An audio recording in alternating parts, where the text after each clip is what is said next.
cities to continue to give free health care to illegal immigrants. At the same time, they threaten to defund their Border Patrol. They want to send billions of dollars to foreign countries, but they want to slash billions of dollars to help rural hospitals right here in America. That's what the Democrats are proposing in their ransom note. They want to subsidize free health care for people who refuse to work, who are working-age individuals and are healthy and ought to have a job. Yet they threaten the paychecks of the people whose job it is to keep our country safe. They demand this far-left wish list, or else they say they're going to shut down the government at midnight tomorrow. The biggest scam in this ransom note is these COVID-era Biden bonus payments. Democrats are demanding $400 billion to continue these subsidies forever. Well, let's remember that Democrats created these Biden bonus COVID subsidy payments during COVID in 2021. It was part of their reckless tax and spending bill. They passed it when they controlled the House, the Senate, and the White House. At the time that Biden started these bonus payments, most people realized that COVID was already behind us, but that didn't stop them. Democrats extended the payments again in 2022, and they set the expiration date for December of 2025. That's about 3 months from now. Democrats promised at that time when they put them into place that the Biden COVID bonus payments would be temporary. They weren't intended to last forever. Now, the Democrats in their ransom note to the Republicans and to President Trump is they want these temporary payments to go on forever. Mr. President, I have here the House report that came out on this 2021 reckless tax and spending bill. It's called American Rescue Plan 2021. This is a report of the Committee on the Budget, House of Representatives, to accompany H.R. 1319, February 24th, 2021. So I copied, instead of going through the whole 1,000-page document and bringing it here and throwing it on the floor, which is where it belongs, I copied page 215 and 216. What does it say about these bonus payments? They say right here, it applies, quote, during the public health emergency. The public health emergency is over. And it says in the payments, when you turn to the next page, they would go temporarily. Temporarily. That's their words, not mine. Well, Mr. President, COVID is over. Joe Biden lost. Democrats are in the minority. These Biden COVID bonus payments, they need to go away as well. They were just one more part of a big government giveaway, and now Chuck Schumer is here demanding that we make these bonus payments permanent. To me, temporary means temporary. It's not what the Democrats are demanding, just to keep the government open for 4 short weeks. It's preposterous. 12 years ago, in 2013, America faced another shutdown. At that time, Senator Chris Murphy of Connecticut sent out a press release. 2013, 12 years ago. In his press release, Senator Murphy of the minority party from Connecticut said this. He said, "There is a time and a place to debate health care." He went on to say, "but not when the funding of the federal government and all the lives that are impacted by it are hanging in the balance." He's not here today to hear those words, but his party needs to recognize that's exactly what they said 12 years ago. And today, Democrats like Senator Murphy are doing the very thing that he condemned here on this floor in his press release 12 years ago. Stunningly, the Democrats want to eliminate, of all things, the $50 billion Rural Health Transformation Fund. This is the fund that Republicans created to keep rural hospitals open. I'm a doctor. I practiced medicine in Wyoming for more than 20 years. I know what affordable, reliable, quality care means to our communities. They're lifelines to small communities.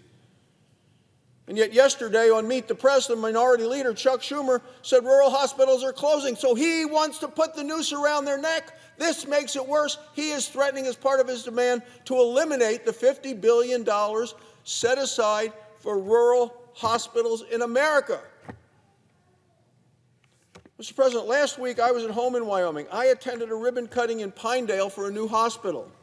This is the first hospital ever in Sublette County, Wyoming. The nearest hospital is 85 miles away. There's another one 100 miles away. Depending on in the winter which roads are open, people in that community had to either drive 85 or 100 miles seeking health care. This is going to help the communities in Pinedale. It's going to save lives. It matters to those people. Yet the ransom note from Senator Schumer and the Democrats would shut it down, prevent all of these rural hospitals that are struggling that we provided for in our comprehensive economic plan that we passed in July. Schumer wants to pull the plug on all of it.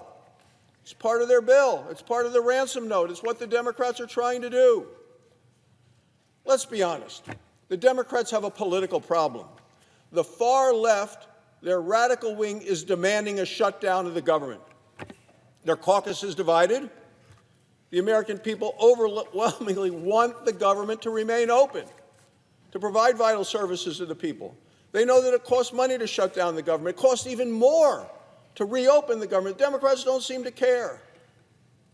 What we have here is a clean, bipartisan, continuing resolution to fund the government for the next 7 weeks.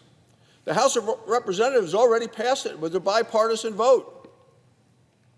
And it keeps the government open for 7 weeks at the current funding levels. So it doesn't cut anything. It says, let's just continue to work on appropriations bills. It gives Republicans and Democrats an opportunity to work on the budgeting for next year, the appropriations process, to keep the government open for the next year. President Trump's ready to sign it. It's here before the Senate and time to pass it. Senator Schumer has repeatedly bragged that Democrats never shut down the government when they were in the majority. I would remind the minority leader today that 13 times under Joe Biden, the Senate passed a clean, continuing resolution to keep the government open. We should do the same right now. Senator Schumer ought to remember those 13 times. Today should be no different. If this government shuts down, and it should not, it will clearly be a Schumer shutdown. Thank you, Mr. President. I yield the floor.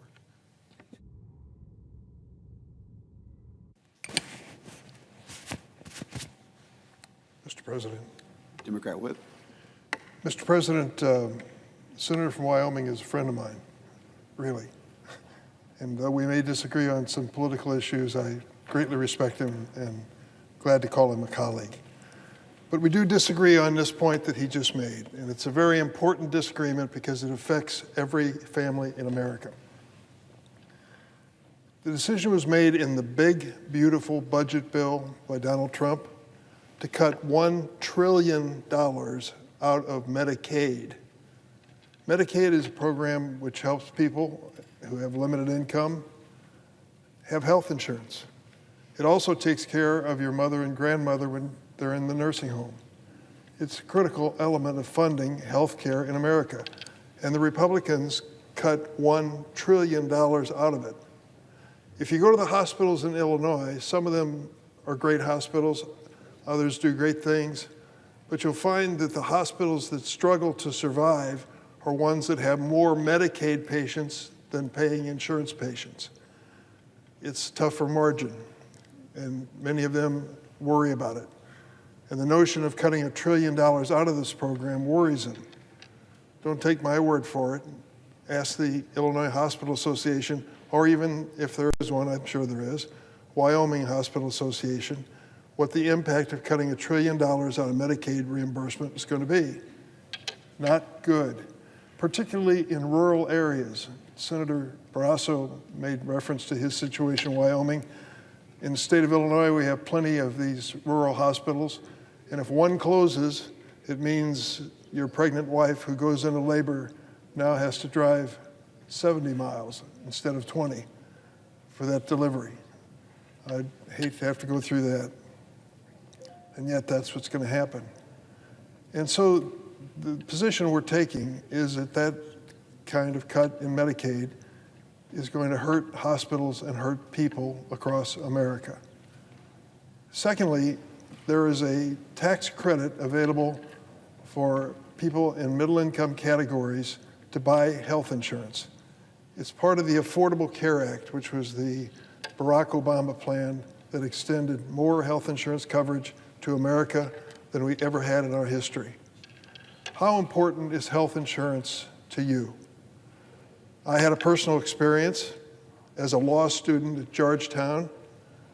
I decided that I couldn't wait, and I asked a young lady to marry me, and she did. In my second year in law school, we learned that God was sending us a little baby. And we were so happy about it, and she arrived with her share of difficulties. I had no health insurance, none. What do you do as a student with a wife and a baby, and the baby's sick, when you have no health insurance? Well, Children's Hospital here in Washington, D.C. brought us into the so-called charity ward, and we waited to see who would walk through the door with the name Dr. So-and-so to take care of my daughter. I never felt more inadequate in my life as a father and a husband and not having health insurance. We got through it, she got through it too, and lived a good life.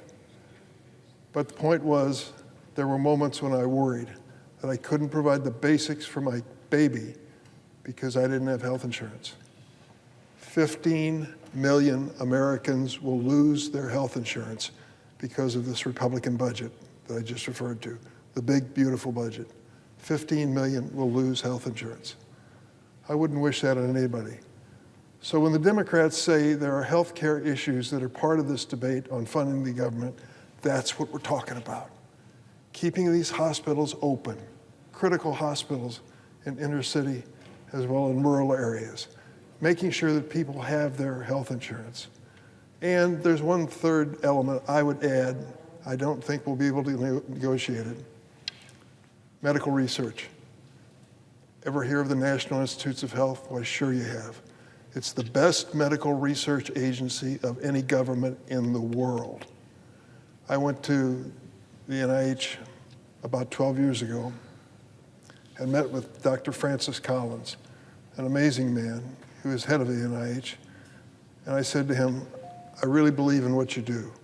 Your research in cancer and heart disease and so many other things makes a difference. What can I do to help you? Well, he said, thank you for asking. There have been some people who've done remarkable things. I said, oh, I remember. There was a bipartisan coalition a few years back that doubled the budget in medical research for NIH. I said, I wish I could say I could do that again, but I don't think I can. What can I do? He said, give me and this agency 5% real growth each year in medical research, and we'll light up the scoreboard. We are so close finding cures and new drugs in so many areas that if you can give us consistent research, it'll make a difference. Came back to the Senate, sat down with my friends on both sides of the aisle. Roy Blunt, Republican senator from Missouri, was a leader in this effort. Lamar Alexander, Republican senator from Tennessee, another leader. Patty Murray, still serving as head of the Appropriations Committee and one of the best when it comes to medical research. We put our heads together, and over a span of 10 years, the budget for NIH medical research went from $30 billion to $48 billion. We got the 5% coming every single year. It was quite an achievement. 60% increase in that budget. Things were happening, good news, good developments when it came to cures and treatments. I was so proud of that effort and glad that it was bipartisan from the start. So what did the Trump budget suggest we do with medical research? Cut it back from $48 billion to $30, where we started 10 years ago. You know what happens when you cut back on research that basic? You know what happens, and I do too. When that terrible diagnosis happens at the doctor's office, it breaks your heart, and you finally stop crying and you say to the doctor, is there anything you can do? Is there a surgery, a medicine, anything you can do for someone I love very much? They say, well, there's a clinical trial. There's medical research underway. And it's a long shot, but you got a chance. It's hope. Medical research is hope. And it's one of the areas where I think Donald Trump's cuts are the most heartless cuts of all. Democrats care about this. I do. I'm willing to fight over it. I'm not willing to say, well, we'll just go on business as usual. Let's accept this. Let's cut back $1 trillion out of Medicaid. Let's take 15 million Americans and take away their health insurance. Let's cut back $18 billion in medical research each year, and we'll say it's just a clean, continuing resolution bill. That's what we're fighting over. Is it important? For me, it's one of the most important things we can do in terms of helping families across America. And let me tell you something that's going on. You should know about it. You will soon if you're covered by it. Health insurance has tax treatment that helps you pay the premiums. It makes a dramatic difference. And now, in a matter of days, health insurance companies are going to announce what the new premiums are going to be because of the budget bill, the big, beautiful budget bill of President Trump. They're going to go up dramatically. And as these premiums go up, some people won't be able to pay for them, and they'll be without health insurance, and others will see their family budget explode with an increased health insurance premium. That's the reality of this debate. It's not about who gets bragging rights and gets to beat on their chest, a Democrat or Republican. In my mind, it's a question of whether families across this country can count on us for the basics. And making sure that health care is there for America is one of the basics as far as I'm concerned. There's another issue I want to raise, relates to the administration, and you have to go back in history to appreciate it. Richard Nixon. Students of history, of course, know that name. Former vice president of the United States, former senator, he was a senator and a congressman, vice president under President Eisenhower, and then president of the United States. He went through a period we know as Watergate. It was controversial. Some people broke into the Democratic National Headquarters. They were caught. They were prosecuted. When it was all over, we had the Watergate investigation, and ultimately President Nixon resigned. But before he resigned, he instructed his staff to give him background information on his enemies list, the people that he considered to be his political enemies. And the word was out that they were going to be treated harshly by his administration, whether it's Department of Justice or the Internal Revenue Service. Well, we went through that chapter, he resigned, and then Congress came together, Democrats and Republicans, and said, we can never let this happen again. We can't let a president put his finger on somebody and say, that's a political enemy, go prosecute him. Try to find them guilty of a crime. Make sure they pay a fine. Give them bad publicity.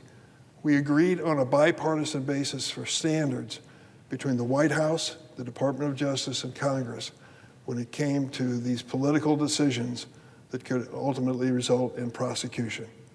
Well, under President Trump, we're back into the Nixon conversation about enemies list, except President Trump's enemies list is longer than anything Richard Nixon ever dreamed of.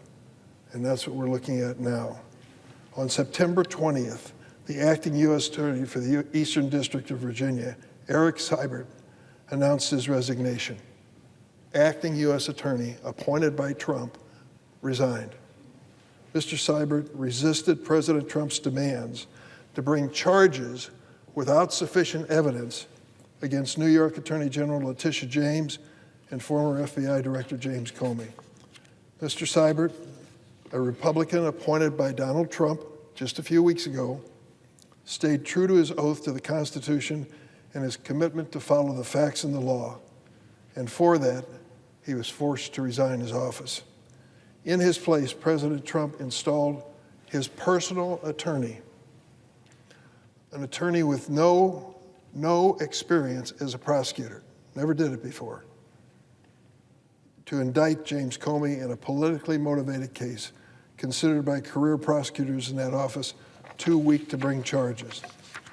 This indictment represents the latest step in President Trump's long crusade to weaponize the federal government against his perceived political enemies, a return to the days of Richard Nixon. We remember when the president was initially impeached, in the first of his historic 2 impeachments, after he attempted to pressure a foreign ally to dig up dirt against Joe Biden and his family. And we remember when President Trump turned a mob of insurrectionists loose on our Capitol, where they violently attempted to prevent the peaceful transfer of power leading to his second impeachment. I will never forget that day as long as I live, January 6th. It has been my honor to serve in this chamber 29 years. I've seen a lot. I'm honored to represent a great state like Illinois, but I will never forget that moment when we were sitting here counting the Electoral College votes as to what the American people had decided on the next president. Vice President Pence was presiding. We were seated in our chairs. I noticed something unusual. Those 2 doors opened, and 4 or 5 people walked in up to the vice president and literally yanked him out of his chair and took him out the door. We knew there was a political demonstration outside, but all of a sudden it turned bad and scary and dangerous. The Capitol Police came in and announced to us seated in this chamber, stay in your desks. We're going to make this a safe chamber in the Capitol. Don't worry about those people demonstrating outside. They're not going to get close to the chamber. Just stay where you are. We looked at one another and thought, what's next? Well, what was next was 10 minutes later, the same policeman came in and said, leave immediately. Don't take anything with you, just get out of the chamber. It's too dangerous for you to stay here. And we all, Democrats and Republicans, filed out those doors. You know what happened next. The insurrectionists took over this building. It was one of the most embarrassing moments in the history of the United States Capitol building. Imagine, if you will, for a moment, if you heard the news that the House of Commons in Parliament had its door broken down and people raided the chamber. You'd say to yourself, what is going on in England, for goodness sakes? The House of Commons taken over by people in the street? That is exactly what happened here. And it happened on January 6th. And so this president, embarrassed by that moment, maybe, who knows if he's ever embarrassed, decided he would go after the people who prosecuted the insurrectionists, the people who were prosecuted for crimes like beating up policemen. You all came here today and we welcome you to this chamber. The reason you're safe in this building today is a lot of women and men in uniform who are guarding you and me and all of our staff so that we can do the people's business. Those people were under attack by the January 6th insurrectionists. These were not curious tourists who came in here. They ended up beating on these police, and 140 of them were seriously injured. If you believe it, in this second administration, the president has gone further than Richard Nixon and what he's done before. His political appointees have fired FBI agents and federal prosecutors who were called on to prosecute the insurrectionists. He has installed loyalists whose chief qualification is their loyalty to him, not their loyalty to the law or the Constitution. We recently learned a top federal prosecutor in Sacramento was fired after she advised the Border Patrol to comply with a court order. Yes, the Trump administration fired a career prosecutor for following a court order. Never in our history in the history of our country has a president so brazenly demanded the baseless prosecution of his rivals, and he doesn't even try to conceal it or hide it. He glories in this constitutional outrage. In a social media post, President Trump issued a command to Attorney General Bondi, and I quote, "They impeached me twice and indicted me 5 times over nothing. Justice must be served now. We can't delay any longer." He's referring to the prosecution of James Comey. Imagine that, a sitting president commanding his attorney general to prosecute state and federal officials who simply tried to uphold the rule of law. That's exactly what this president is doing. What Richard Nixon was stopped from doing, he is doing. Since Watergate, Republican and Democratic presidents alike respect the independence of the Justice Department, recognizing that shielding it from the pull of politics was essential to safeguarding the rule of law. Under President Trump, those constitutional guardrails have been removed, destroyed. I want to be clear. What you're seeing from the Trump White House is not normal. This just isn't some inside the Beltway drama. If the president can turn the Department of Justice and the FBI into his own personal police force to target his political enemies, he can just as easily turn it against ordinary Americans. And the dam is already starting to break. The president sent active duty forces into Los Angeles earlier this year to put down protest of his administration's cruel immigration raids. He threatened to make war on the city of Chicago, which I'm honored to represent, by sending forces into that city as well as Memphis, Tennessee, and has now ordered the military to Portland with authorization to use, quote, full force in Portland, Oregon. The governor of Oregon, the mayor of Portland said what the president said about being at war and unlivable is just plain wrong, and yet he does it. It's a slippery slope into authoritarianism. Once DOJ and our military have been politicized, there are few guardrails left. So while today it's Letitia James and James Comey who are the targets, tomorrow it could be our fellow citizens who dare to even criticize the policies of the Trump regime. That is the risk we face and the danger that lies ahead in its perilous moment. That's why I've opened an investigation calling for answers from Attorney General Bondi, including making available several Trump-installed loyalists for questioning. The American people deserve to know if the chief law enforcement agency of the United States is following the Constitution or pursuing political revenge. Let me end this. During the Watergate scandal, President Nixon attempted to bend the Department of Justice to his will, to go after his enemies, conceal his administration's involvement in this unlawful conduct. When President Nixon did this, Democrats and Republicans on a bipartisan basis in Congress sounded the alarm together and defended the rule of law. On a bipartisan basis, we responded to Nixon. Those legislatures recognized the danger posed by a president attempting to wield power and benefit him personally. They knew it was unconstitutional, and they stood firm on a bipartisan basis in Congress. Where is that same courage today? It's time for the Republicans to join Democrats and step up and say, enough is enough. This is not about political parties. It's about protecting our democracy from a would-be dictator intent on setting it all ablaze to achieve his personal aims. This is a code red alarm for the rule of law. And unless we come together to stop the president's abuses, I fear this administration will continue to corrode our American democracy. My question is this: is there one Republican senator in this chamber who gives a damn? I yield the floor.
The senator from Texas.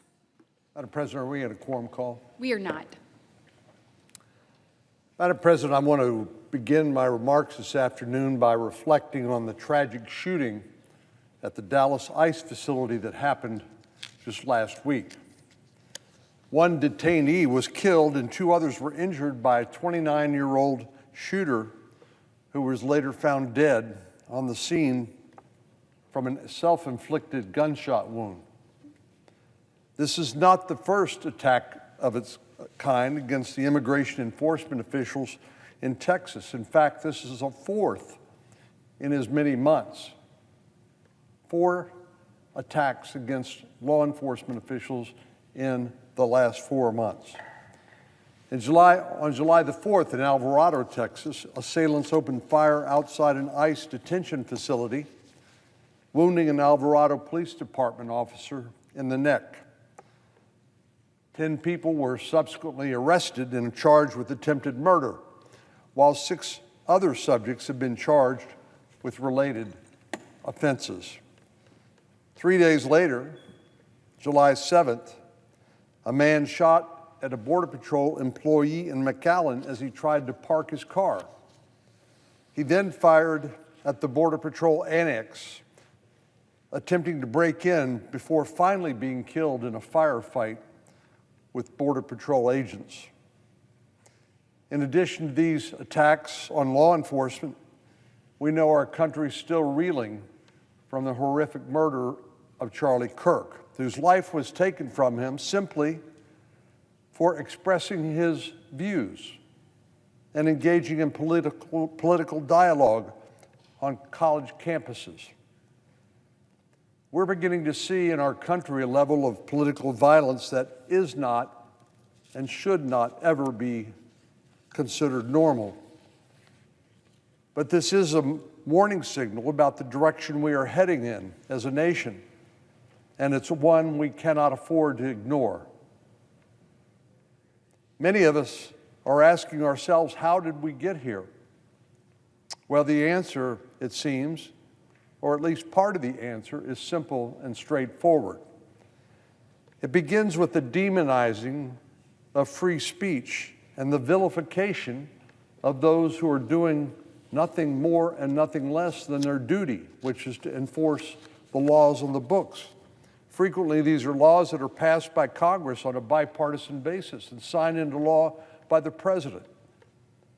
And these law enforcement officials are simply enforcing the laws that we have written. The radical base of the Democratic Party seems to be at war with the men and women who actually enforce our laws. And with the same breath, they seem to, from time to time, celebrate mob violence. We all remember the so-called peaceful protests of 2020 that resulted in massive economic losses and harms to businesses. Not to mention that many law enforcement officers were injured or even died as a result of mob violence. And embarrassingly, it was a Texas member of the House of Representatives, Congresswoman Jasmine Crockett, who recently said on national television, she said, quote, "When I see ICE, I see slave patrols," close quote. Not to be outdone, Congresswoman Alexandria Ocasio-Cortez described ICE as, quote, "a rogue agency that should not exist."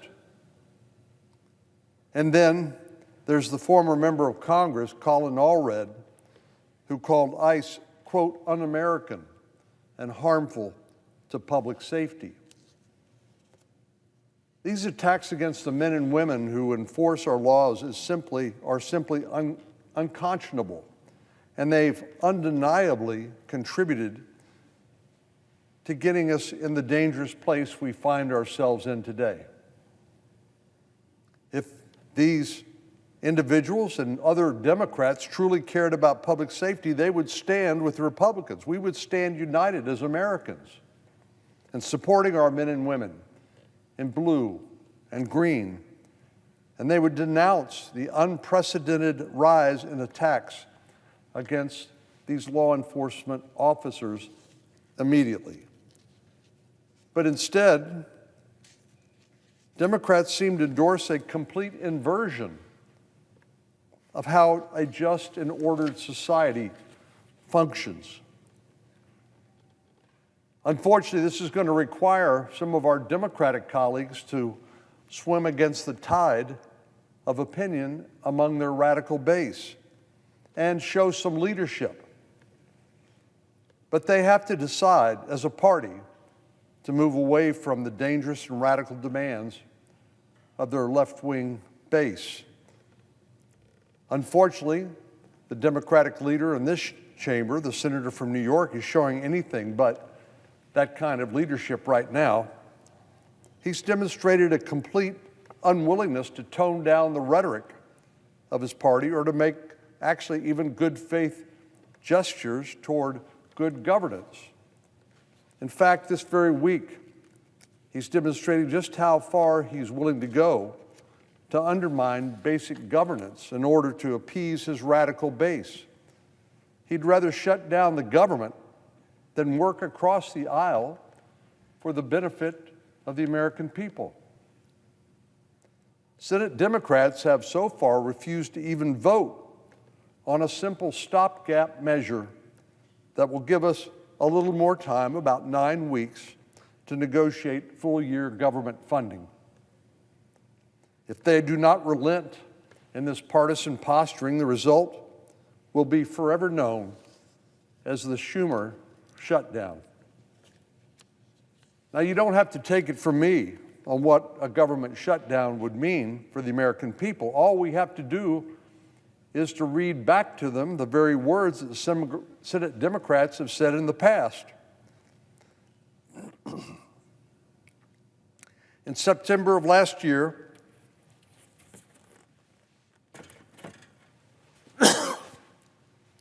when the shoe was on the other foot,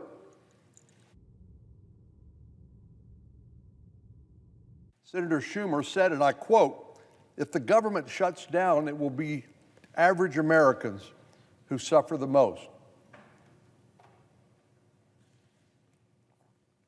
He also said, a government shutdown means seniors who rely on Social Security could be thrown into chaos. Is this even the same individual that's taking the position that's heading us toward a shutdown in the coming days? Last September, he went so far as to even say, keeping the government open will mean no poison pills or reckless partisan posturing. This is what he said just last year about a government shutdown. Where is that man today? Today, I'll tell you, he's engaging in a reckless partisan posturing while Republicans are proposing a responsible alternative. Again, this is not a vote on a permanent policy, but rather a stopgap measure to get us to a place where we need to be when it comes to the appropriations process. But he's willing to impose the very costs that he warned about on the American people and our seniors in order to score political points with his progressive radical base. The hypocrisy is obvious and it's staggering. Madam President, it's a time for reckoning for our friends in the Democratic Party. They seem to not really know what they stand for these days, except opposition to each and everything that the majority party or the president wants, even when it's in their self-interest to do so. They need to look at themselves in the mirror and decide what and who they stand for. Are they going to be the party of violence and lawlessness and a degradation in public safety? Are they going to continue to this, what has been called frighteningly, an assassination culture? Will they continue down this mad path of taking the lives of those they disagree with and siding with the criminals over law enforcement personnel that are simply enforcing laws they have themselves helped write? And will they continue on prioritizing their ideology ahead of responsible governance? I often wonder how our friends on the other side of the aisle would react if they had to live in crime-ridden neighborhoods, overtaken by gangs and drug dealers, and they had to wait 20 or 30 minutes before any police officer responded to their calls for help after an assault or a robbery. How would they feel? Well, I'm quite sure, I'm confident that they would change their tune. And just like current residents in blue cities who've had to suffer under the weight of failed Democratic soft-on-crime policing policies, they would gladly welcome additional police protection and efforts to clean up and stabilize their neighborhoods. But sadly, most Democrats, at least so far, here in Washington, D.C., have appeared to be completely tone deaf and rarely hear the true voices of the people whose lives they assume they represent, people living in these inner cities. Well, regardless of what Democrats decide to stand for, Republicans will continue to be the party that respects free and open discussion of ideas, and we will continue to support our law enforcement officers, men and women, who risk their lives day in and day out so that Texans and all Americans can sleep soundly in their beds. And we'll continue to be the party that opposes reckless partisan tactics that put ideology ahead of the needs of the American people. Republicans have made it clear under President Trump that we will enforce the rule of law. That is non-negotiable. So it's no surprise that the American people overwhelmingly voted for Republican leadership last November. If Democrats continue to head down this path of violence and division, they should not be surprised if they continue to experience the same outcome at the ballot box in the upcoming midterms as they did last November in the general election. Madam President, I yield the floor.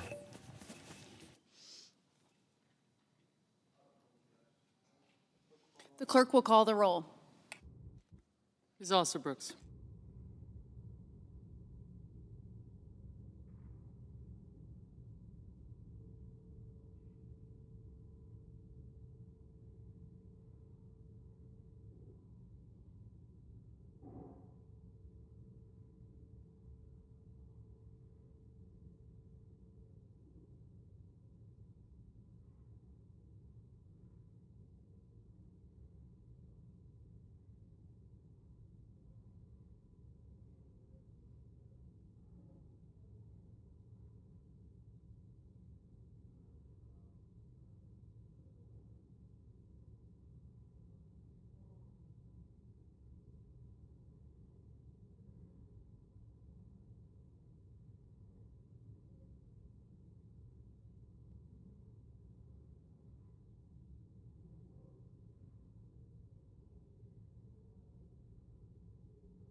The senator from Kentucky. I'd like to ask unanimous consent that we vitiate the quorum call. Without objection. This spring, just a few days before Congress enacted the last continuing resolution, which is a spending plan, this resolution that would extend the Biden-era spending levels, President Trump said in a speech that he wanted to do something that hadn't been done in over 20 years, balance the budget. I fully commend him for that and am very supportive of trying to get there. The difficulty is that the spending levels we voted on in March and the spending levels we will vote on again this week don't balance the budget and don't come anywhere close. These are the spending levels that Biden put in place in December before he left office. Most Republicans were critical and condemnatory, and many conservative Republicans like myself voted against these spending levels because they were such that they would lead to a $2 trillion deficit. Well, that is still true. This year the deficit will be right around $2 trillion, and it's because we've continued the Biden spending levels. To balance the budget, Congress needs a much stronger response than the legislation being presented. Critics of excessive federal spending have rightly argued that Congress should return to pre-pandemic levels of spending. When the pandemic came in, spending went through the roof. The economy was shut down. They wrote free checks to all the Americans. Problem is all that was borrowed. There was no money. There was no rainy day fund. Now, there is a way to tackle the budget and to try to balance the budget over time. I have a penny plan budget that I've been introducing for several years. We have not gotten any Democrat support, but we've gotten over half of the Republicans to support it. My penny plan would balance over about a 5-year period and would return spending almost immediately to what would be a pre-pandemic level. 6 months ago, though, when the current continuing resolution was passed, Republicans were told that we were just clearing the decks. This was going to be temporary, and that we would be then bold and present budgets that would be cutting spending. Once President Trump was in office, with a Republican majority in the Senate and the House, we would finally address spending levels. And would you know it, getting serious about a balanced budget is not on the agenda this week. There really isn't any serious change. What we're talking about is a continuing resolution that continues the Biden spending levels. These spending levels this year have led to almost $2 trillion in deficit and are projected next year to lead to $2.1 trillion in deficit. In addition, we will also be voting on something called an automatic continuing resolution proposal. This is the idea that rather than government shut down, it would just continue spending the same amount of money. In theory, I like the concept. I just don't really like continuing Biden-era spending levels because they never balance, not over 5 years, not over 10 years, really never. The lines never cross. So sure, you would keep government open, but you would keep government open and spending the same amount we do currently, which is out of control and not defensible. So keeping the government open while continuing $2 trillion deficits hardly seems desirable. Rather than the relentless fury to tackle the debt, which is what we were promised with a Republican majority, the powers that be have once again waved the white flag of surrender by failing to present the American people with legislation that would make the cuts necessary to balance the budget. Under the proposed continuing resolution, or the automatic continuing resolution we will vote on tonight, the budget never balances. Even if you take it out as far as the eye can see, revenue will never meet expenditures. So it's just not something I can support, and I don't think it's a conservative proposal. Spending has gotten so out of control that this freeze, even over a decade, doesn't put a dent in the deficit. Presidents of both parties pay lip service to the idea that the national debt must be addressed, and yet it gets worse under both parties. People ask me, whose fault is it, Republicans or Democrats? And I just say yes. It's both parties. The right wants unlimited spending for the military, the left wants unlimited spending for welfare, and so you have guns and butter. And you scratch my back, I'll scratch yours, and it all goes up. Now, the reverse compromise could happen. You could actually cut a little bit from the military side and a little bit from the welfare side, and really everybody would get a little bit of a haircut across the board, and you could balance your budget that way. But you can't exclude or exempt huge swaths of government spending. You have to look at all spending. And if you do, the budget can be balanced by a 6% cut across the board, excluding Social Security. I am proud of the president for what he's tried to do, though. Unlike past presidents, Donald Trump has created the Department of Government Efficiency to identify and eliminate waste. DOGE has found billions of dollars of waste. Americans were rightfully appalled when they were told that your government's been spending $2 million on sex changes in Guatemala. I mean, it sounds like a bad punchline you might hear on late night comics. $2 million on sex changes in Guatemala. Your government was spending that money, and the DOGE people came in and said we shouldn't do it. Now, I've been talking about these things for years, but finally we had an administration that was interested in it. $25,000 for an LGBT opera in Colombia, and nearly $1 million to study the microaggressions among obese Latinx, whatever that means. But just crazy wasted money. I mean, it'd be one thing if it was even a surplus. These are crazy wastes of money. But we're doing this. We have to borrow the money from China to send it on all these crazy projects around the world. This doesn't even account the $200 billion we've sent to Ukraine. That's all borrowed as well.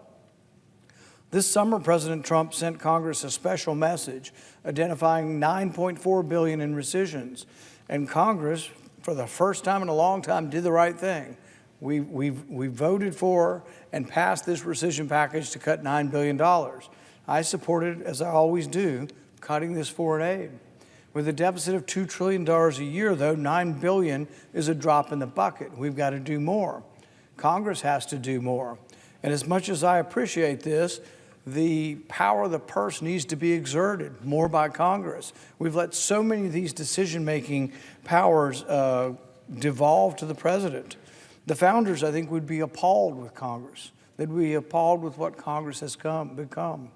Congress exerts no powers, gives away its powers, and does not seek a restoration of its power. Right now, we're living under emergency rule, where the president has declared emergencies on 160 countries and has declared that he has the right to declare whatever he wants through import taxes. Well, our founding fathers would be appalled. The Constitution's very clear. Taxes originate in Congress, and even more specifically, taxes originate in the House of Representatives. Unfortunately, Congress has all been all too happy to wither in the shadow of the presidency that grows larger with each successive administration. Whether it be Republican or Democrat, the presidency grows larger and stronger. To wit, the continuing resolution that we're considering, the spending plan that we're considering, maintains the Biden spending levels.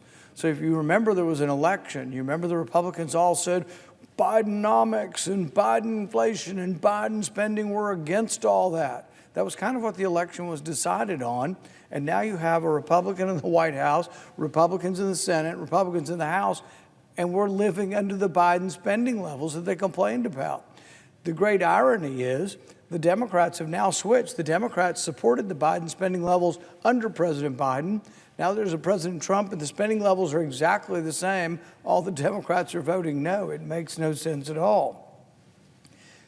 It is really ironic that every Democrat senator supported the spending levels just 9 months ago that we're voting on now.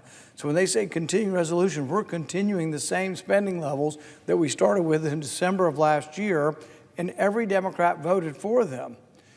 Likewise, in December of last year, conservative Republicans voted against the Biden spending levels.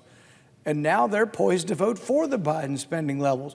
Both parties have completely flip-flopped to the opposite side of the same issue that hasn't changed. Congress has truly entered the upside-down world. To add insult to irony, the CR before us adds the foreign aid dollars we canceled 2 months ago back into the baseline spending. So we finally, for the first time, and as long as I can remember, had a vote to get rid of this crazy foreign aid, this foreign welfare. We did the right thing. We got rid of $9 billion. There's still another 40-some-odd billion in the budget. But we got rid of $9 billion. By voting on this continuing resolution today, they're sticking the foreign aid back in. The foreign aid will be back part of the baseline again, and we got to go through the whole thing again. It's almost as if DOGE never existed, as if DOGE never found all of this stuff, criticized it, shamed Congress into doing the right thing, and we cut the foreign aid. It's going back in. So we're going to do a CR that doesn't lessen the foreign aid spending. It's going to have the same level of foreign aid spending that we had last year.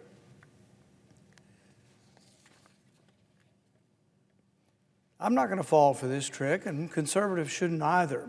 As Jefferson tells us, our job is to be eternally vigilant.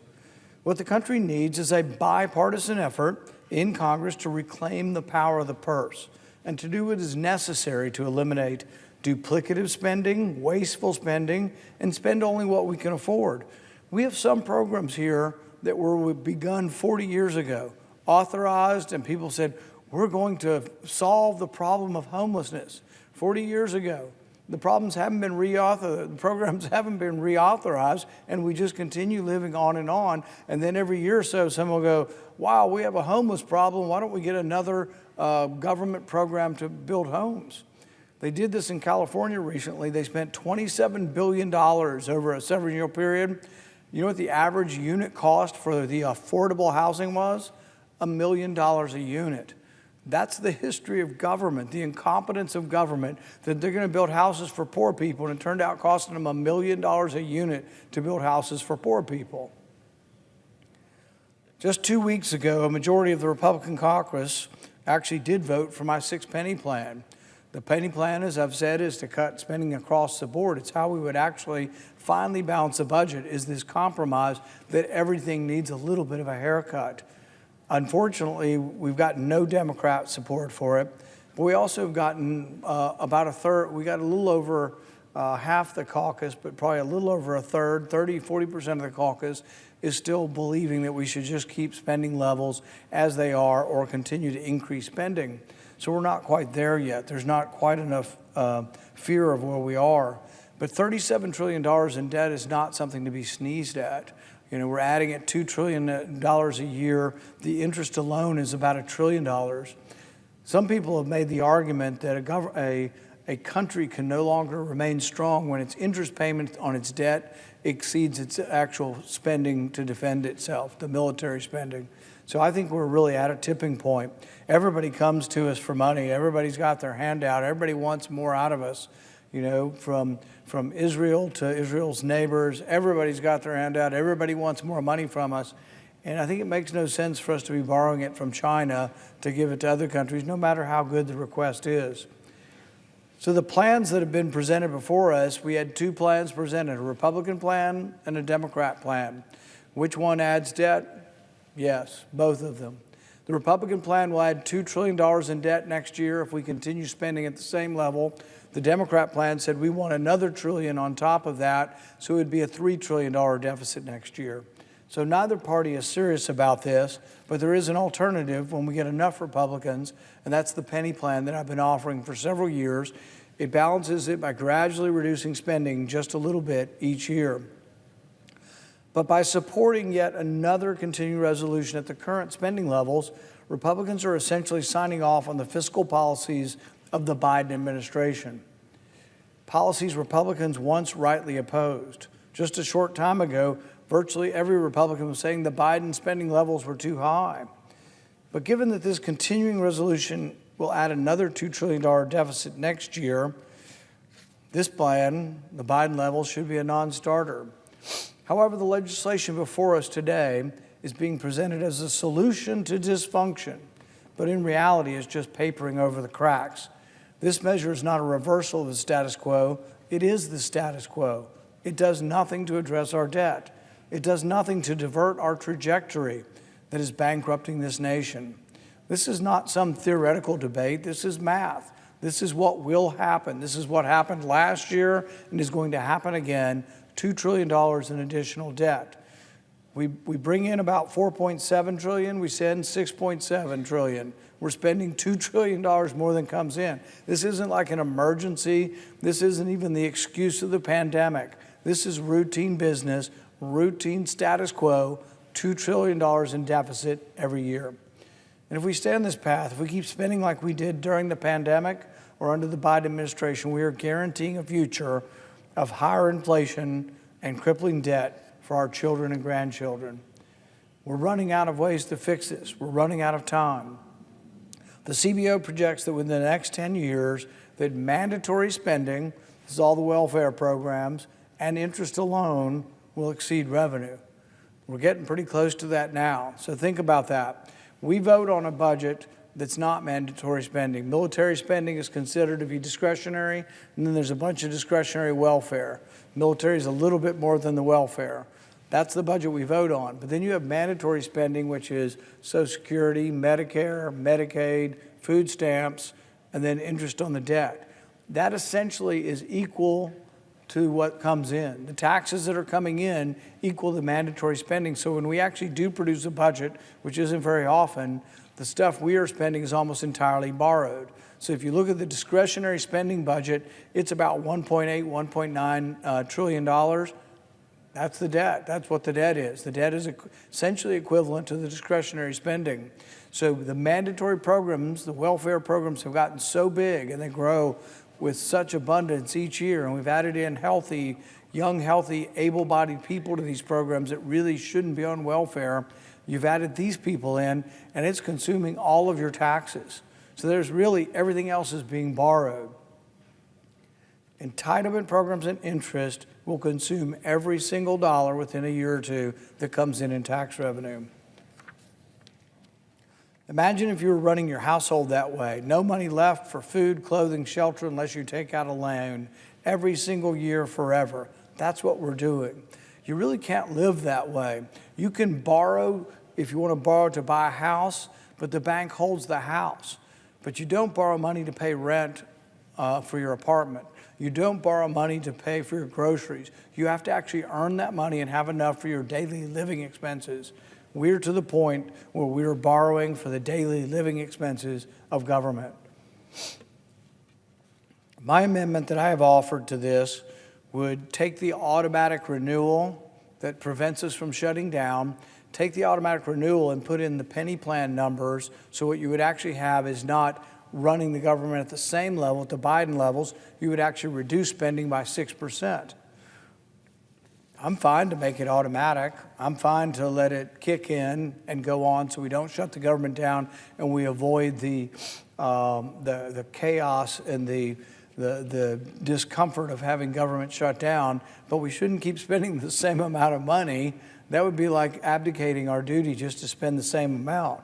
But if we were to use my penny plan budget, we would be returning to pre-pandemic spending levels, a significant cut, and it would put us on the path to balancing our budget within 5 years. The government, though, has lost sight of its priorities. The American people are the ones paying the price. The big spenders don't tell you the truth. They don't tell you that it's all borrowed. They don't tell you that you're being ripped off by inflation. They don't tell you that, well, gosh, we're going to give you all this stuff, but it has a cost. Really, nothing really is free in life. There is really not any possibility of getting something for nothing. What you get from government through borrowed money, you pay for through inflated prices. The inflation of the Biden years didn't go away. Over the last 3 or 4 years in the grocery store, a lot of the meat and the different items in the grocery store went up 20%. When they say inflation is slowing down, that means we're just not adding more to it. But if you don't make 20% more than you made 4 years ago, you're being ripped off. You're being ripped off by inflation. It wasn't that long ago that my colleagues, at least on this side of the aisle, stood united in opposition to this fiscal recklessness. It wasn't that long ago that we drew a line in the sand on debt and the debt ceiling, that we demanded spending caps, that we said we wouldn't mortgage our children's future to fund today's political convenience. Now some seem content to roll over and lock in the very policies that we ran against. I won't do that. And I won't urge my colleagues to do that either. We can't claim to be fiscal conservatives while voting for more and more debt. We can't claim to be this great opposition to the Biden spending levels and then vote the Biden spending levels in. We can't claim to not like deficit spending and then vote for spending that will inevitably lead to another $2 trillion in debt next year. This country can't afford to write another blank check. We can't afford to lock in the fiscal mistakes of the past. We need real reform.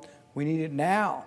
We need to return to the principles of limited constitutional government. If we obeyed the Constitution, most of the nonsense, most of the spending that goes on up here really isn't authorized under the Constitution. If we return to the Constitution, the principles of limited government, responsible budgeting, and economic freedom, we'd have a balanced budget again. We need to start today.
With respect to the Walls nomination and calendar number 161, Senate 2806. Without objection. That's it.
The senator from Mississippi. Are we in a quorum call? We are not. Madam President, I expect the distinguished minority leader, my friend from New York, will speak possibly after the first vote and report that we're still at an impasse on funding the government, which of course expires at midnight tomorrow night. At that point, I want to implore my colleagues on this side of the aisle, and particularly the Democratic leader, to agree that while we're at an impasse, there is still very, very important business to attend to, and that is the NDAA, the National Defense Authorization Act, which, as the President knows, has been reported from the Senate Armed Services Committee some months ago by an overwhelming majority vote, with only one dissenting vote. I think it was a vote of 24-1. That bill was reported to the floor. Our side of the cloakroom has run several hotlines, and we've been ready to go now for several days. Our disappointment has been that while the distinguished ranking member of the Armed Services Committee has been willing to proceed, and a number of our friends on both sides of the dais, Republican and Democrat, on the Armed Services Committee have been willing to proceed, we don't have engagement yet from the minority leadership. And so I simply want to express aloud what I hope I can engage the senator from New York about when he does speak. While we're at an impasse and the Senate is still in session, it seems to me a reasonable thing to do to bring this bipartisan, non-controversial, but highly significant bill to the floor. We've agreed to a manager's package on our side. We actually have 985 member-driven items already in the National Defense Authorization Act. We've agreed to a number of amendments and a second manager's package. There's very little difference on what will be brought to the Senate for votes. And it just seems to me that we don't need to sit around idly while negotiations perhaps are going on with the White House, with the House and the Senate. We need to proceed to this very essential legislation, the National Defense Bill.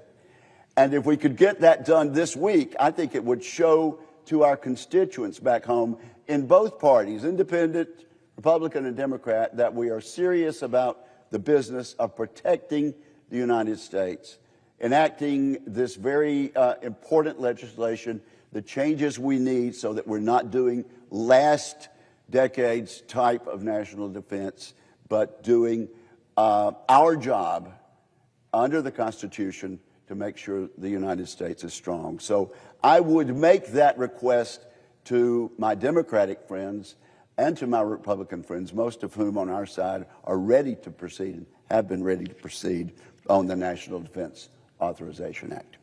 And I yield the floor, Madam President.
Motion to invoke cloture. Cloture motion. We, the undersigned senators, in accordance with the provisions of Rule 22 of the Standing Rules of the Senate, do hereby move to bring to a close debate on the nomination of Michael G. Waltz of Florida to be representative of the United States of America to the sessions of the General Assembly of the United Nations. Signed by 17 senators. Under the previous order, the mandatory quorum call under Rule 22 has been waived. The question is it the sense of the Senate that the debate on the nomination of Michael G. Waltz of Florida to be representative of the United States of America to the sessions of the General Assembly of the United Nations during his tenure of service as representative of the United States of America to the United Nations shall be brought to a close? The yeas and nays are mandatory under the rule. The clerk will call the roll. Ms. Alsobrooks, Ms. Baldwin, Mr. Banks, Mr. Barrasso, Mr. Bennett, Mrs. Blackburn.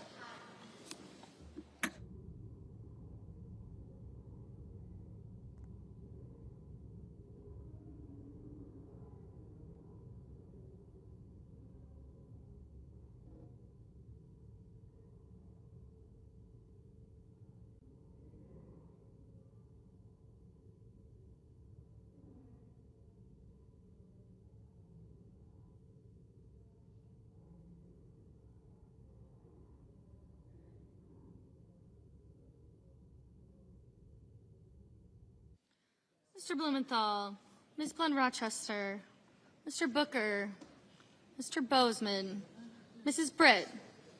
Aye. Mr. Budd, Ms. Cantwell.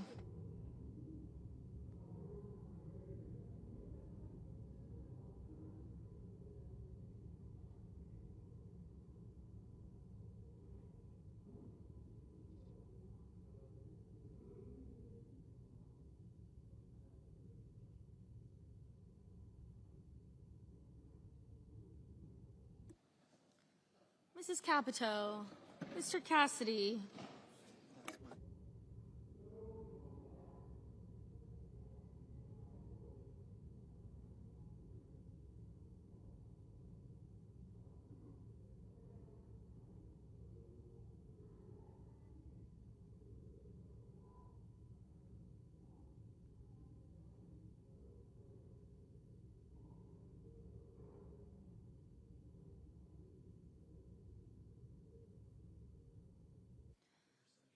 Mr. Cassidy, Ms. Collins, Mr. Coons, Mr. Cornyn, Ms. Cortez Masto, Mr. Cotton, Mr. Kramer, Mr. Crapo, Mr. Cruz, Mr. Curtis, Mr. Daines, Ms. Duckworth, Mr. Durbin, Ms. Ernst, Mr. Fetterman, Mrs. Fisher, Mr. Gallego, Mrs. Gillibrand.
Mrs. Gillibrand, Mr. Graham, Mr. Grassley, Mr. Haggerty, Ms. Hassan, Mr. Hawley, Mr. Heinrich, Mr. Hickenlooper, Ms. Hirono, Mr. Holven, Mr. Husted, Mrs. Hyde-Smith, Mr. Johnson, Mr. Justice, Mr. Kane, Mr. Kelly, Mr. Kennedy,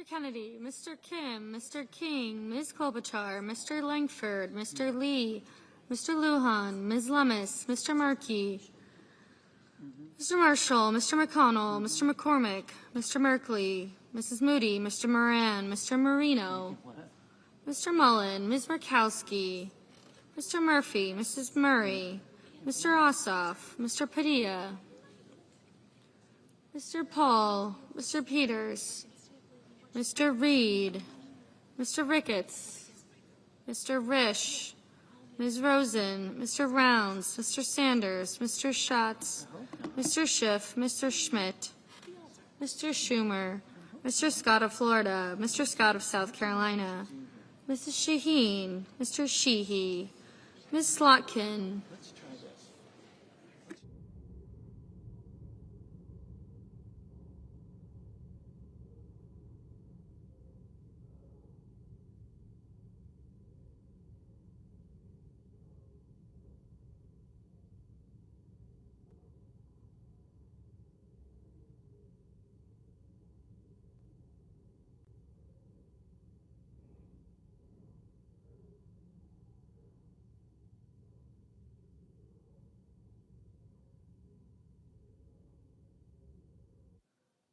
Ms. Smith, Mr. Sullivan, Mr. Thune, Mr. Tillis,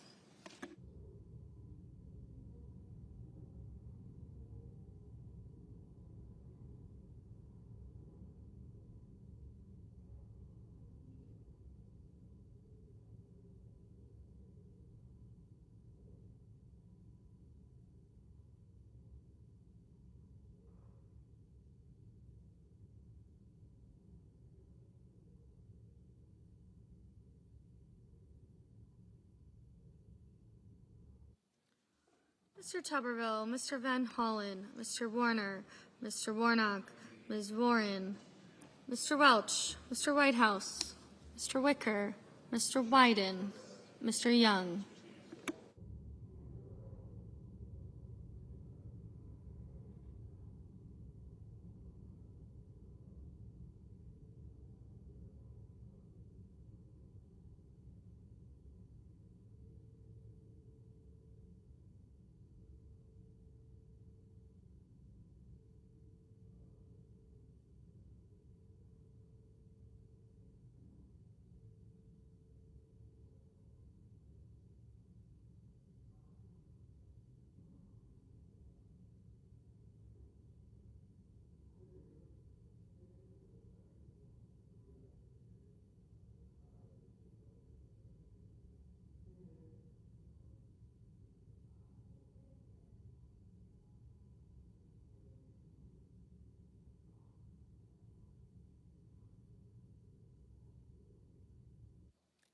Senators voting in the affirmative: Blackburn, Britt, Cornyn, Crapo, Daines, Fetterman, Fisher, Grassley, McCormick, Tillis, and Wicker.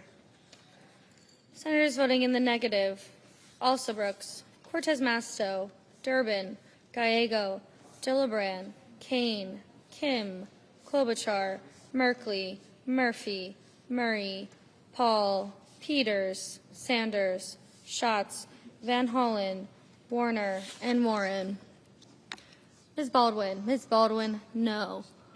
Mr. Young, aye. Mr. Marshall, Aye. Mr. Heinrich? Mr. Heinrich? No.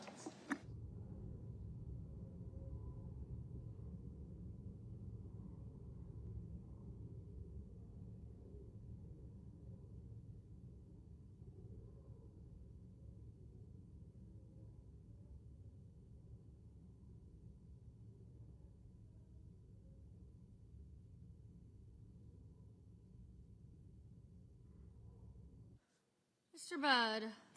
Mr. Budd? Aye.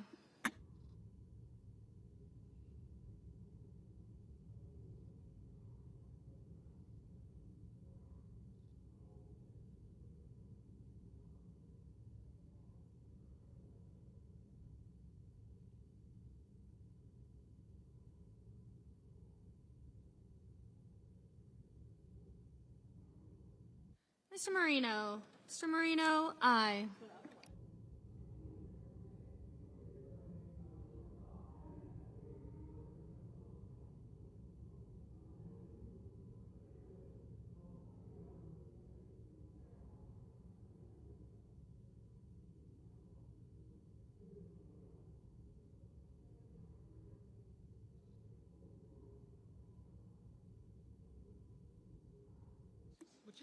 Mrs. Hyde-Smith? Mrs. Hyde-Smith? Aye. Mr. Scott? Mr. Scott of Florida? Aye. Mr. Lujan? Mr. Lujan? No. Mr. Warnock? Mr. Warnock? No.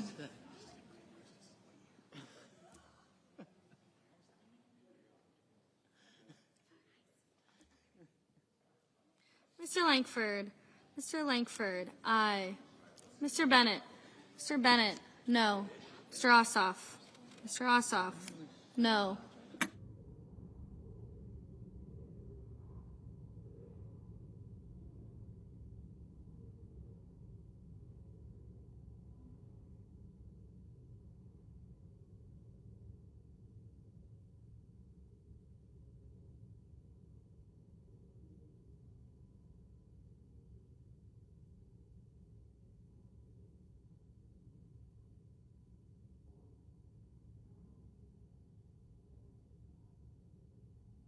Ms. Duckworth? Ms. Duckworth? No.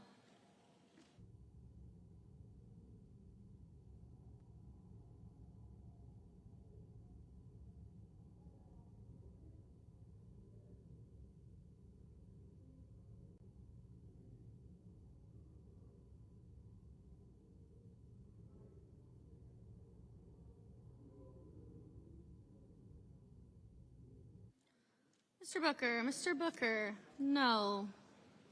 Mr. Scott? Scott of South Carolina? Aye. Ms. Hassan? Ms. Hassan? No. Ms. Smith? Ms. Smith? No.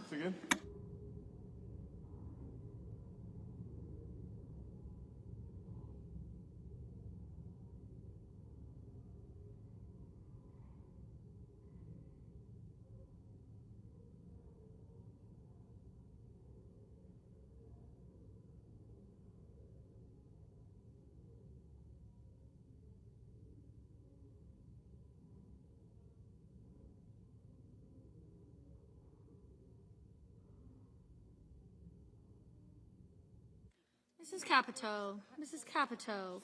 Aye.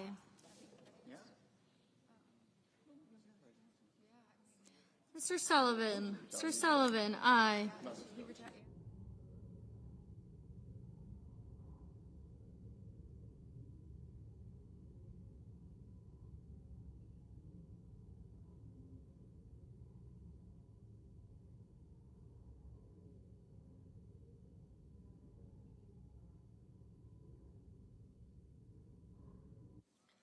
Mr. Johnson? Mr. Johnson? Aye.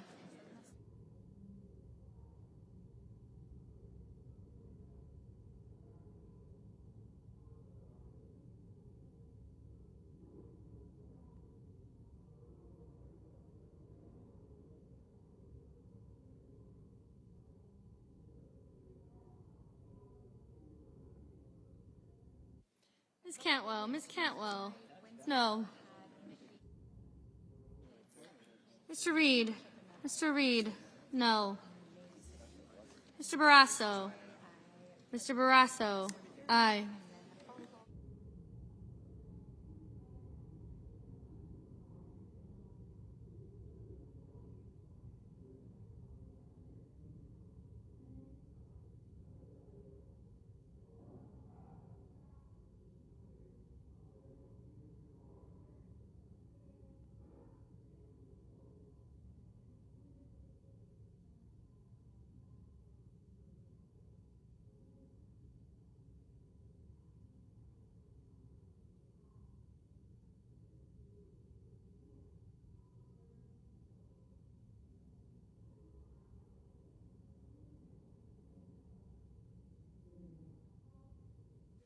Mr. Cassidy.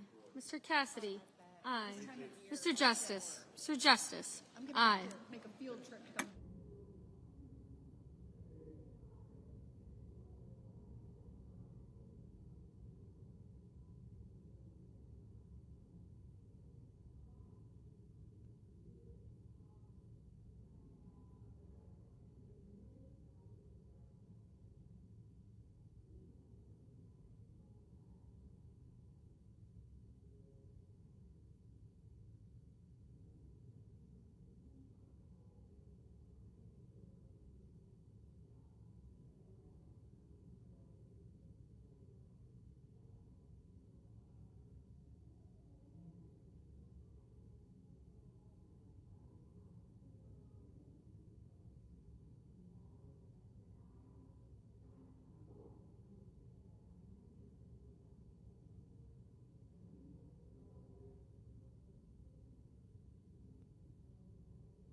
Mr. Padilla.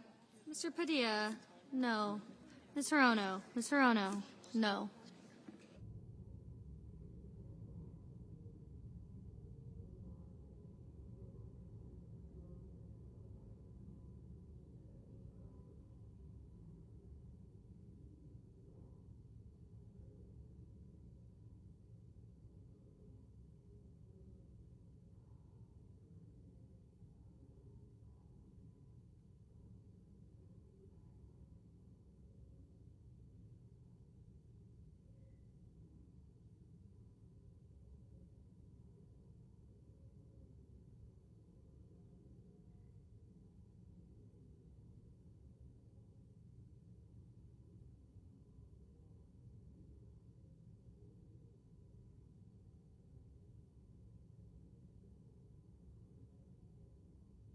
Mr. Kramer. Mr. Kramer. Aye.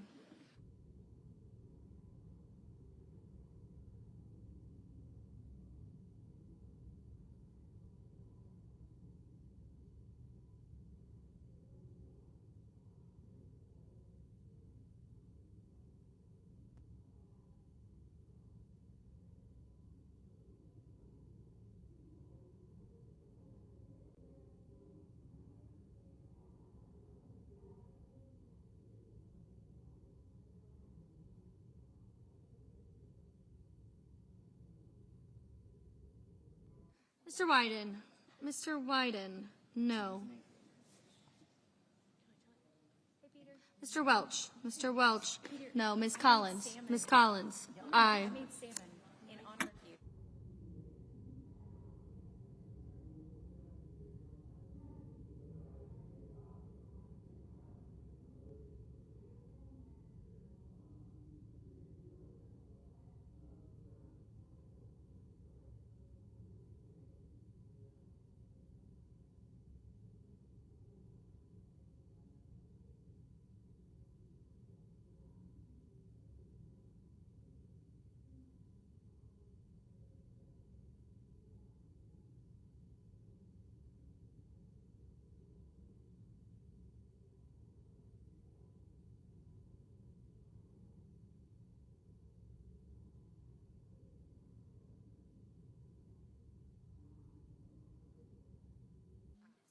Mr. Kelly. Mr. Kelly. Aye.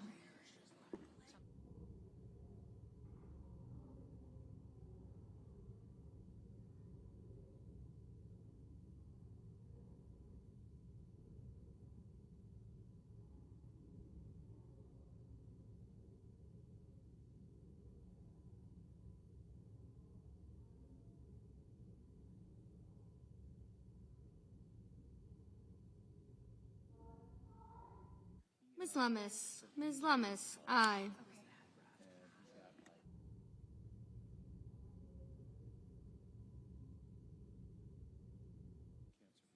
Mr. Kennedy. Mr. Kennedy, aye.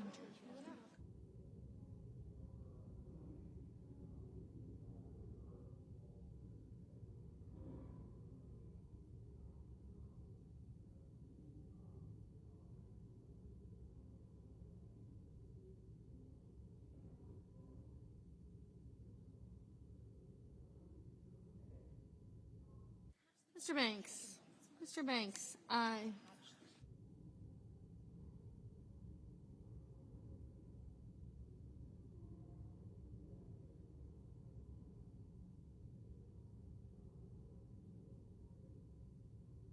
Ms. Ernst. Ms. Ernst, aye. Ms. Blunt Rochester. Ms. Blunt Rochester, no.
Mr. Graham.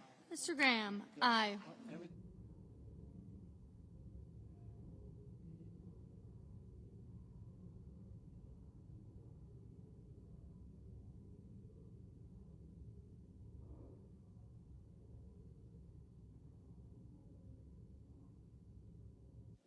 Mr. Bozeman. Mr. Bozeman, aye.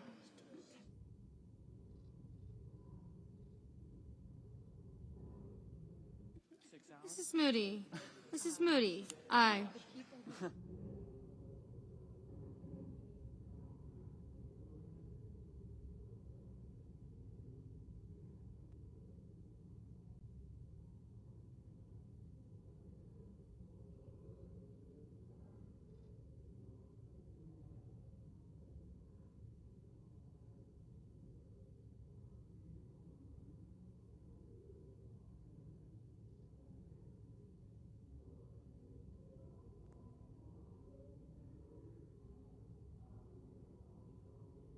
Mr. Markey. Mr. Markey, no.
Mr. Moran. Mr. Moran. Aye.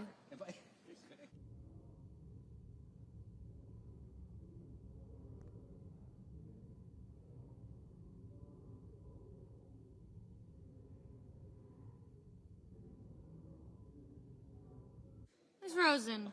Ms. Rosen. No.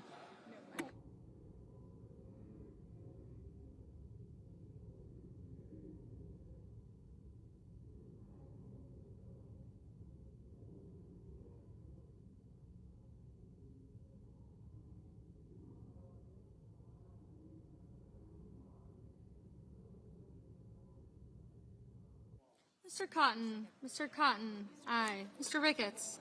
Mr. Ricketts. Aye.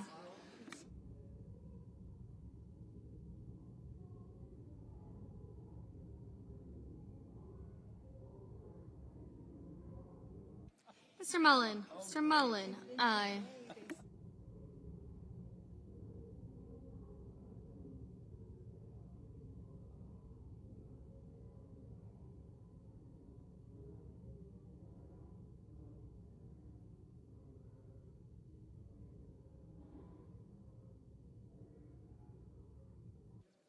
Mr. Rounds. Mr. Rounds. Aye.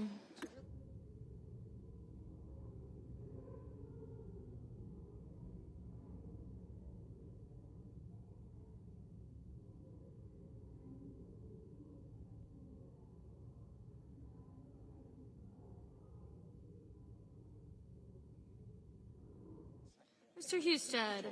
Mr. Husted. Aye. Mr. Schmidt. Mr. Schmidt. Aye. Mr. King. Mr. King. No. Mr. Hickenlooper. Mr. Hickenlooper. No. Mrs. Shaheen. Mrs. Shaheen. Aye.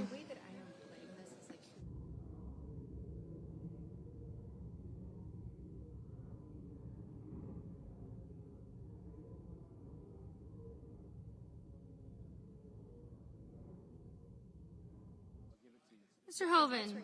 Mr. Hoven. Aye.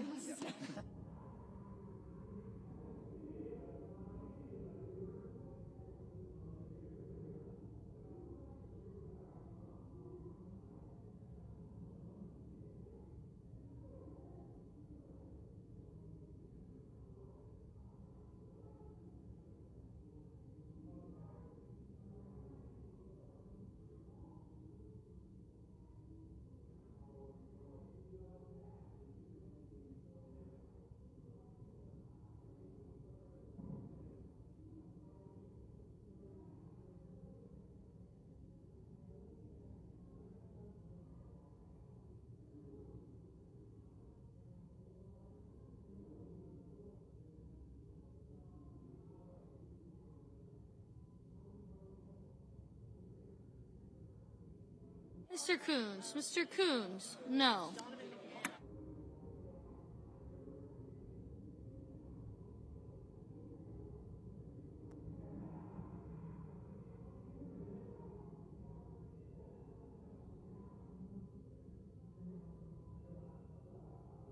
Mr. Hawley. Mr. Hawley. Aye. Mr. Blumenthal. Mr. Blumenthal. No. Mr. Curtis. Mr. Curtis. Aye.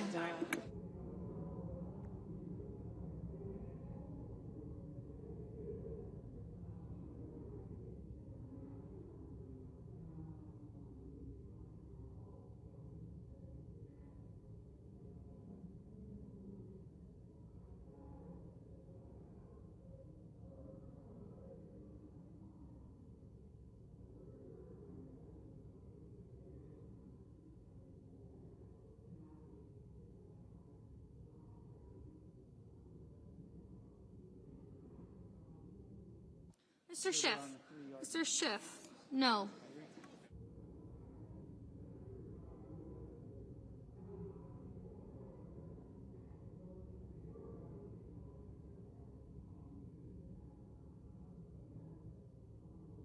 Mr. Haggerty. Mr. Haggerty. Aye.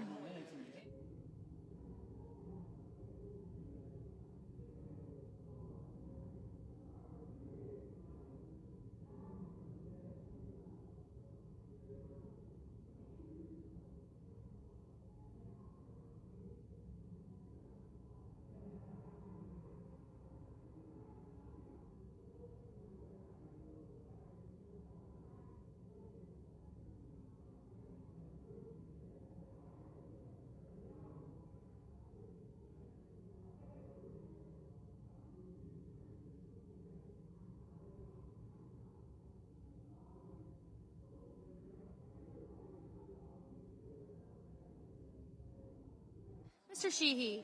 Mr. Sheehy, aye. The Cubs swept the card. You had secured.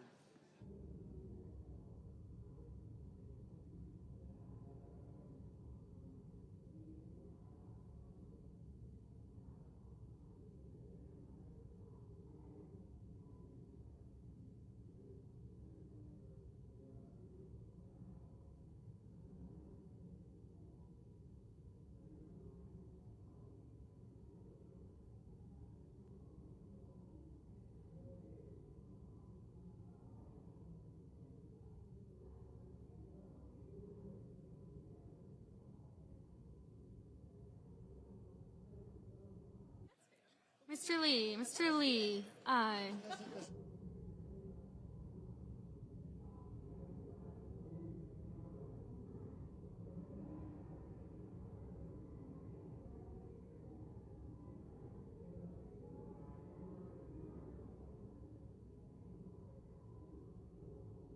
Ms. Slotkin, no. Mr. Thune, aye.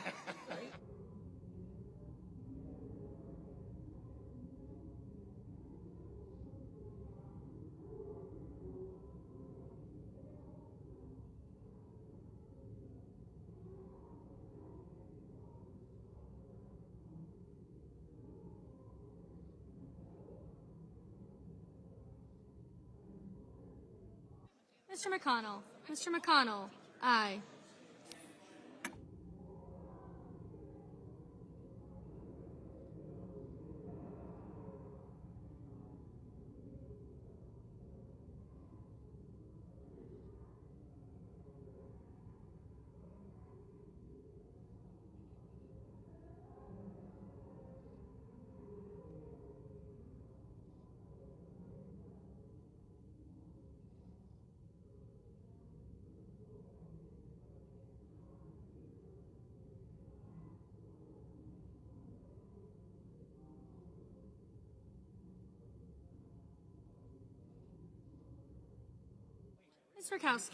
Ms. Murkowski, aye.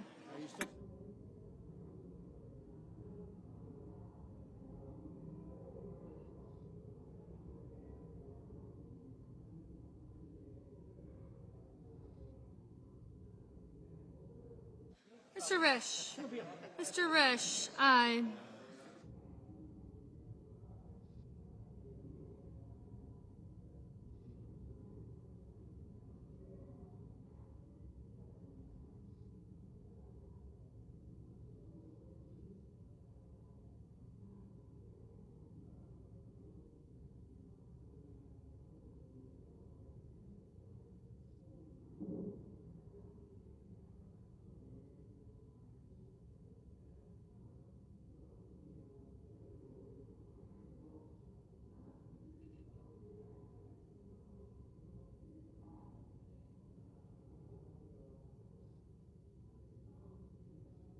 Mr. Whitehouse, no.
Mr. Schumer. Mr. Schumer, no.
Mr. Cruz. Mr. Cruz, aye.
On this vote, the yeas are 54, the nays are 45, and the motion is agreed to.